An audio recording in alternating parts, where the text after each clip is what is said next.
Hello my dear friends, welcome to my YouTube channel. तो आज हम डिस्कस करने जा रहे हैं हर्डमेनिया, जो कि आपके बीएससी सेकेंड ईयर के जूलॉजी के पेपर फर्स्ट कॉर डेटा का काफ़ी इम्पॉर्टेंट टॉपिक है।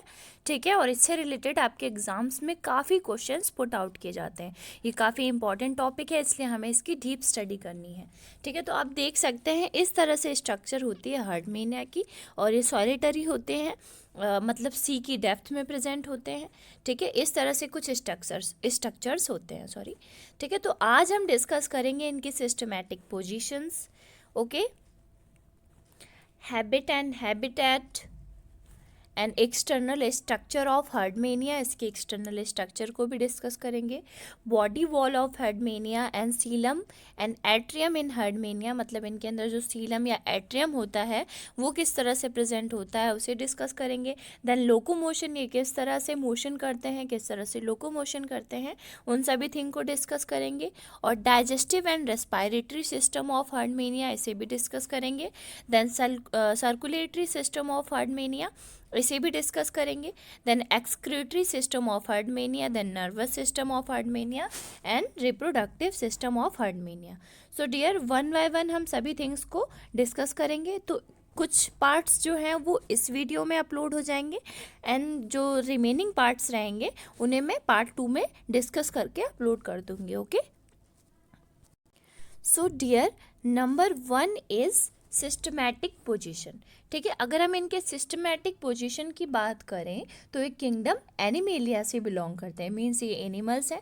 ठीक है, फाइलम कॉर्डेटा में इन्हें नोटोकॉर्ड के बेस पे रखा गया है, क्योंकि इनकी जो लार्वल स्टेज होती है उसके अंदर नोटोकॉर्ड प्रेजेंट होता है, इसी बेस पर इन्हें फाइलम कॉर्डेटा में रखा गया है। ठीक है, देन सब फाइलम ट्यूनिकेटा, इनकी ये जो बॉडी है ये ट्यूनिक सब्सटेंस से बनी हुई होती है, इसलिए इन्हें ट्यूनिकेटा में रखा है। देन एसिडिएसी क्लास और ऑर्डर स्टोलिडोब्रैंकिया और फैमिली प्यूरिडी, ठीक है, प्यूरिडी में ही रखे गए हैं। और जीनस बात करें तो हर्डमेनिया। ठीक है, genus is a common name, और ये जो नेम है इन्हें लाहिले ने दिया था, इंट्रोड्यूस किया था 1888 में। तो डियर, जैसा कि आप इस स्ट्रक्चर को देख सकते हैं, अभी मैं डीपली डिस्कस करूँगी, लेकिन एक व्यू की नज़रिए से मैं आपको बता देती हूँ। ठीक है, इसके जो है 2 अपर्चर प्रेजेंट होते हैं इनकी बॉडी पे। ठीक है, सी स्क्वाड भी इन्हें बोला जाता है कॉमनली। किस बेस पे सी स्क्वाड बोला जाता है? क्योंकि ये समुद्री पिचकारी की तरह वर्क करते हैं, मतलब इनके जो ये अपर्चर्स हैं, ये आपको 2 अपर्चर दिख रहे होंगे। ठीक है, एंटीरियर साइड पे जो अपर्चर होता है उसे ब्रैंकियल अपर्चर कहते हैं। देन डॉर्सल साइड पे जो अपर्चर होता है उसे एट्रियल अपर्चर कहते हैं। ठीक है, एक अपर्चर से वाटर अंदर एंटर करता है एंड दूसरे अपर्चर से जो वाटर या जो वेस्ट मटेरियल्स होता है वो बाहर निकलते हैं। ठीक है, और जो इनकी बॉडी है वो जिस सबस्ट्रेटम से अटैच होती है, ठीक है, जो उसका रीजन अटैच होता है, जो पोस्टीरियर साइड पे प्रेजेंट होता है उसे कहते हैं फुट। ठीक है, वेंट्रल, यहाँ वेंट्रल साइड पे। ठीक है, और ये बॉडी प्रॉपर भी इसे कहते हैं, ये पूरी जो बॉडी एंड नीचे का जो एरिया है वो फुट होता है। ठीक है, so dear, now is habit and habitat of Herdmania. ठीक है, अब इनका हैबिट और हैबिटेट किस तरह का होता है वो हम डिस्कस करेंगे। तो जैसा कि मैंने आपको बताया था कि हर्डमेनिया एज अ सॉलिटरी एसिडियन, मतलब ये सी डेप्थ में प्रेजेंट होते हैं। ठीक है, और ये एक्सक्लूसिवली मैराइन होते हैं। ठीक है, और जो जीनस है, the genus is recorded to go to the depth of 9 metre to 21.6 metre of the sea, मतलब इनकी जो ऑर्गेनिज्म है इस जीनस के, वो सी के 9 मीटर से 21.6 मीटर की डेप्थ में भी प्रेजेंट हो सकते हैं। ठीक है, बाकी ये जो सी के बैंक्स होते हैं किनारों के इलाकों में, ठीक है, जहाँ पे थोड़ा थोड़ा पानी प्रेजेंट होता है वहाँ पर ही ये प्रेजेंट होते हैं। ठीक है, और इनकी जो एडल्ट जो स्टेज होती है उसमें हर्डमेनिया सेसाइल होते हैं, मतलब हिल डुल सकते हैं, मूवेबल नहीं होते हैं। और एक सबस्टेटम्स में, सबस्टेटम से मैंने बताया था, ठीक है, उसके बेस या फुट से अटैच रहते हैं, मतलब इनका जो रीजन अटैच रहता है उसे हम बेस या फुट कहते हैं, ठीक है। और अगर हम इनके फूड की बात करें तो ये माइक्रोफेगस होते हैं।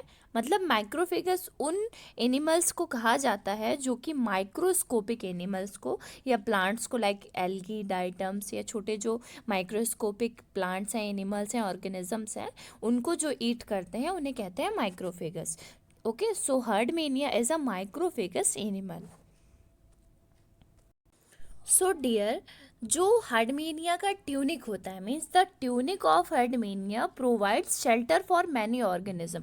मतलब इसकी जो आपको ये बॉडी दिख रही है इसे ही हम ट्यूनिक कहते हैं, जो ये ऊपर की ये बॉडी है, ठीक है, इसे हम ट्यूनिक कहते हैं। तो यहाँ पे बहुत सारे जो ऑर्गेनिज्म है उनको शेल्टर यानी आवास, रहने की जगह भी प्राप्त हो जाती है, ठीक है। और बहुत ही a very common occurrence is a growth of green algae, ठीक है, on the tunic which sometimes hides the whole animal.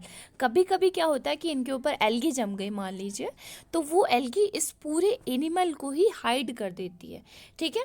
इस तरह के जो मान लीजिए बड़े एनिमल्स आते हैं, बड़े बड़े एनिमल्स लाइक बड़ी फिशेस या और भी बड़े एनिमल्स जो कि सी वाटर में प्रेजेंट हैं, तो उन्हें ये दिखते नहीं और ये एक तरह से छुप भी जाते हैं, ठीक है। और the other organism inhabiting the tunic are the hydroids, ठीक है। और भी कौन कौन से होते हैं जो हैबिटिंग करते हैं यहाँ पे इनके ट्यूनिक पर? हाइड्रोइड्स होते हैं, ठीक है, एनिमोन्स होते हैं, माइन्यूट्स लैमेली ब्रैंकेस होते हैं, एंड गैस्ट्रोपॉड्स, और बहुत ही other and many other animals, ठीक है। तो चलिए अब हम डिस्कस करेंगे इसकी एक्सटर्नल मॉर्फोलॉजी।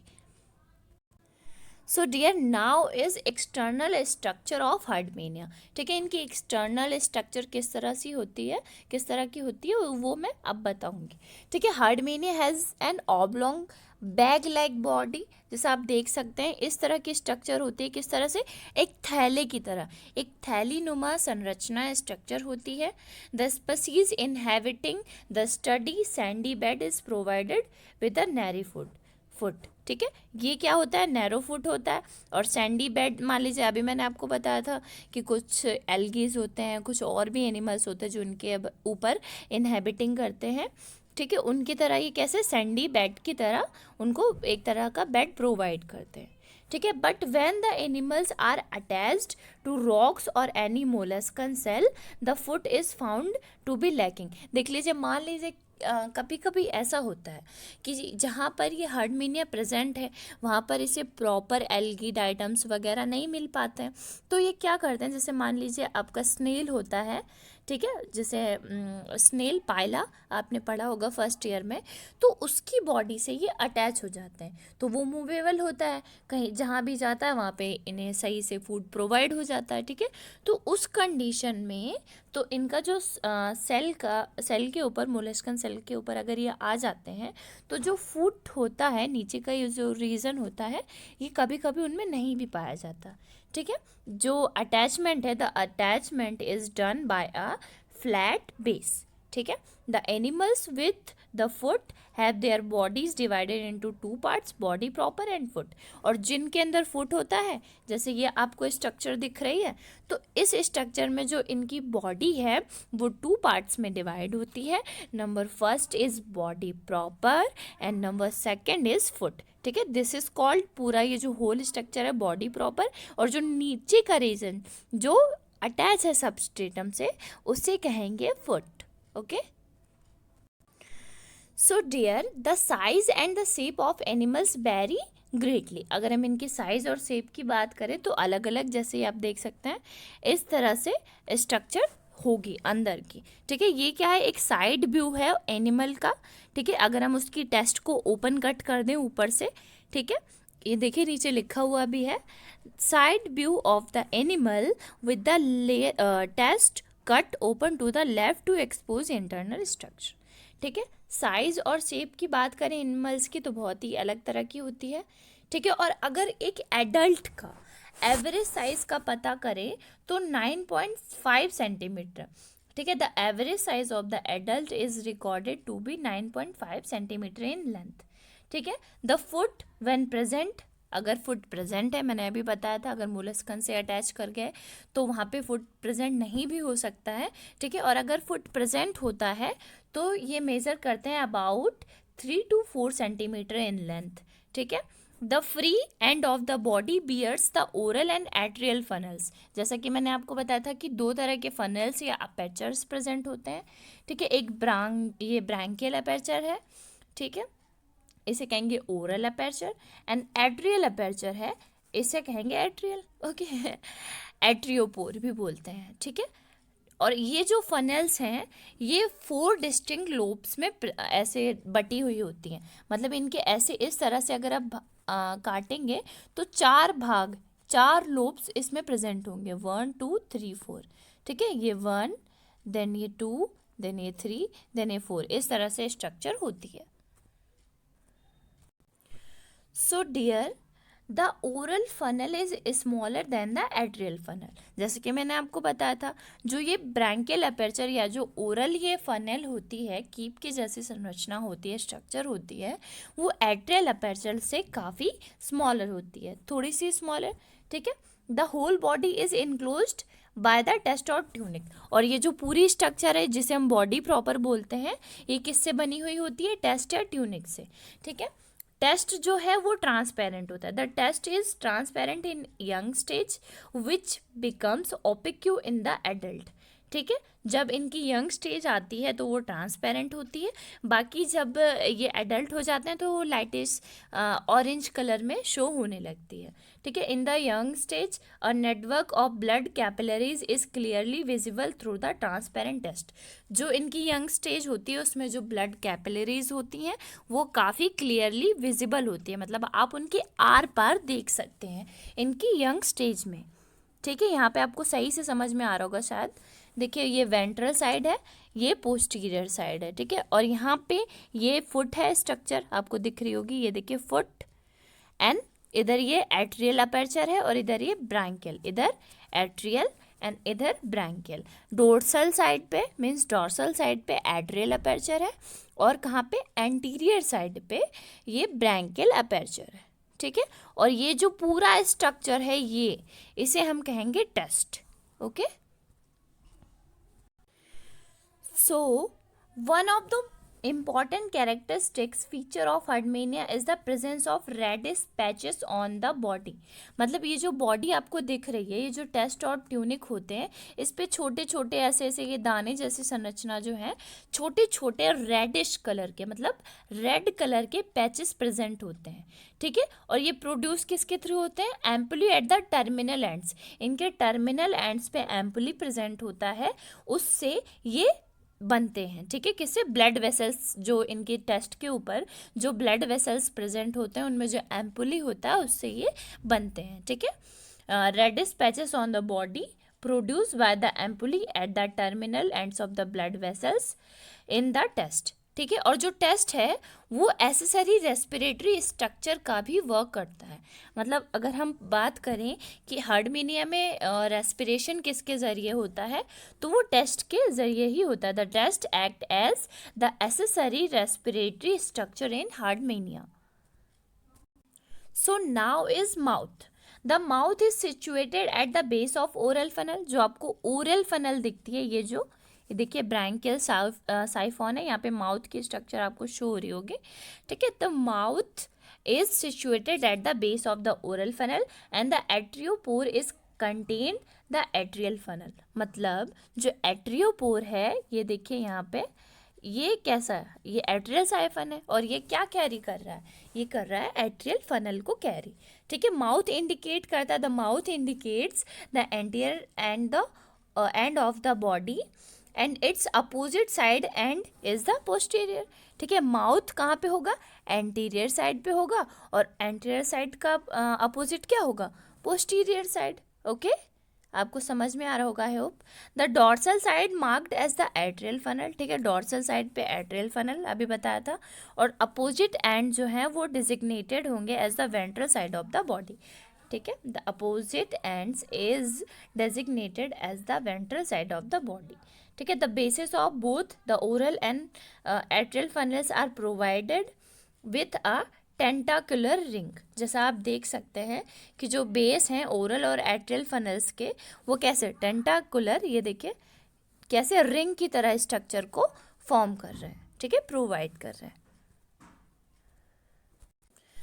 सो डियर, जो टेंटिकल्स होते हैं जो माउथ के चारों तरफ सराउंड करते हैं, ठीक है, उन्हें हम ओरल या ब्रैंकियल टेंटिकल्स कहते हैं, ठीक है। जैसे देखिए, the tentacles that surround the mouth are called oral और branchial tentacles and that surround the atriopore. और जो टेंटिकल्स एट्रियोपोर, यानी यहाँ ये जो एट्रियोपोर है इसके सराउंड होंगे, उन्हें कहेंगे एट्रियल टेंटिकल्स, ठीक है। जो ओरल टेंटिकल्स हैं वो लॉन्गर होते हैं, ठीक है, देन द स्मॉल एंड जो वेस्टिजियल एट्रियल टेंटिकल्स होते हैं उनसे ज़्यादा। मतलब जो ओरल टेंटिकल्स, इधर के जो टेंटिकल्स होते हैं वो इनसे ज़्यादा एट्रियल, ये यहाँ के longer than the small and vestigial atrial tentacles, okay. So जो हार्डमेनिया में ओरल टेंटिकल्स होते हैं वो एक तरह से मान लीजिए लार्जर पार्टिकल्स होते हैं। जो फेरेंजियल कैविटी होती है उनमें काफ़ी लार्जर होते हैं। जैसे आप देख सकते हैं कि ये यहाँ पे मैंने स्ट्रक्चर को शो किया है, फेरिंग्स विथ न्यूमरस स्लिट्स। इनकी बॉडी पे स्लिट्स की तरह ये इस तरह के स्ट्रक्चर्स प्रेजेंट होते हैं, छोटे छोटे, इन्हें हम स्लिट्स कहते हैं, ठीक है। The oral tentacles form a sort of sieving apparatus which prevent the entry of larger particles into the pharyngeal cavity। मतलब जो ये ओरल टेंटिकल्स होते हैं, ये वाला जो माउथ है, यहाँ पे एरो करने में मेरे से थोड़ा सा मिस्टेक हो गया, ठीक है। इस माउथ के ज़रिए, ओरल टेंटिकल्स के ज़रिए जो बहुत सारे एंट्री करते हैं पार्टिकल्स, ठीक है, उनको पार्टिकल को, लार्जर पार्टिकल्स को फेरेंजियल कैविटी में एंट्री देने का काम करते हैं, ठीक है। कौन? ये oral tentacles. The internal cavities of both the funnels are lined by a thin layer of test which is folded. और यहाँ पे देखिए फोल्ड तरह की स्ट्रक्चर्स प्रेजेंट है, फोल्डेड स्ट्रक्चर्स प्रेजेंट है, ठीक है। ये कहाँ पे प्रेजेंट होते हैं? इंटरनल कैविटी पे प्रेजेंट होते हैं, दोनों फनल्स के, इस वाले फनल पे भी और इस वाले फनल पे भी, ठीक है। इसे हम इनकरेंट साइफन कहते हैं और इसे हम एक्सकरेंट, मतलब यहाँ से वो बाहर आता है वाटर या कोई भी वेस्टेज होता है, तो इस वजह से हम इसे एक्सकरेंट साइफन कहते हैं। आपको नेम से भी समझ में आ रहा होगा। सो डियर, जैसा कि मैंने बताया कि इनकी बॉडी पे फोल्ड्स प्रेजेंट होते हैं, ठीक है। सो इनके फोल्ड्स में क्या होता है? On these folds red pigmented patches are present, जैसा कि मैंने आपको बताया था, which are separated by white streaks. मतलब यहाँ पे ये वाइट कलर के पैचेस प्रेजेंट होंगे, सॉरी रेड कलर के, ठीक है। और ये जो पैचेस हैं ये वाइट स्टिक से सेपरेटेड होते हैं, बताया मैंने, इनके ऊपर वाइट तरह की स्ट्रक्चर्स होती है। और there are 8 red patches arrange alternately with 8 white sticks. ये जो बॉडी है इसके ऊपर पहले 8, 1 2 3 4 5 6 आप ऐसे गिनेंगे तो इस तरह में 8 तरह के पैचेस प्रेजेंट होंगे, ठीक है। Both the patches and streaks extend from the tip of the furnace down to the basal end. यहाँ टिप से स्टार्ट होंगे और बेसल एंड तक प्रेजेंट होंगे, ठीक है। In living condition a strong water current is found entering the oral funnel and going out through the atrial funnel. जैसे ये दो फनल यहाँ इसके प्रेजेंट है, यहाँ पर जो ओरल फनल है उससे वाटर एंटर करेगा और जो ये एट्रियल फनल है यहाँ से वाटर निकल जाएगा बाहर, ठीक है। एक तरह से पिचकारी की तरह ये काम करेंगे।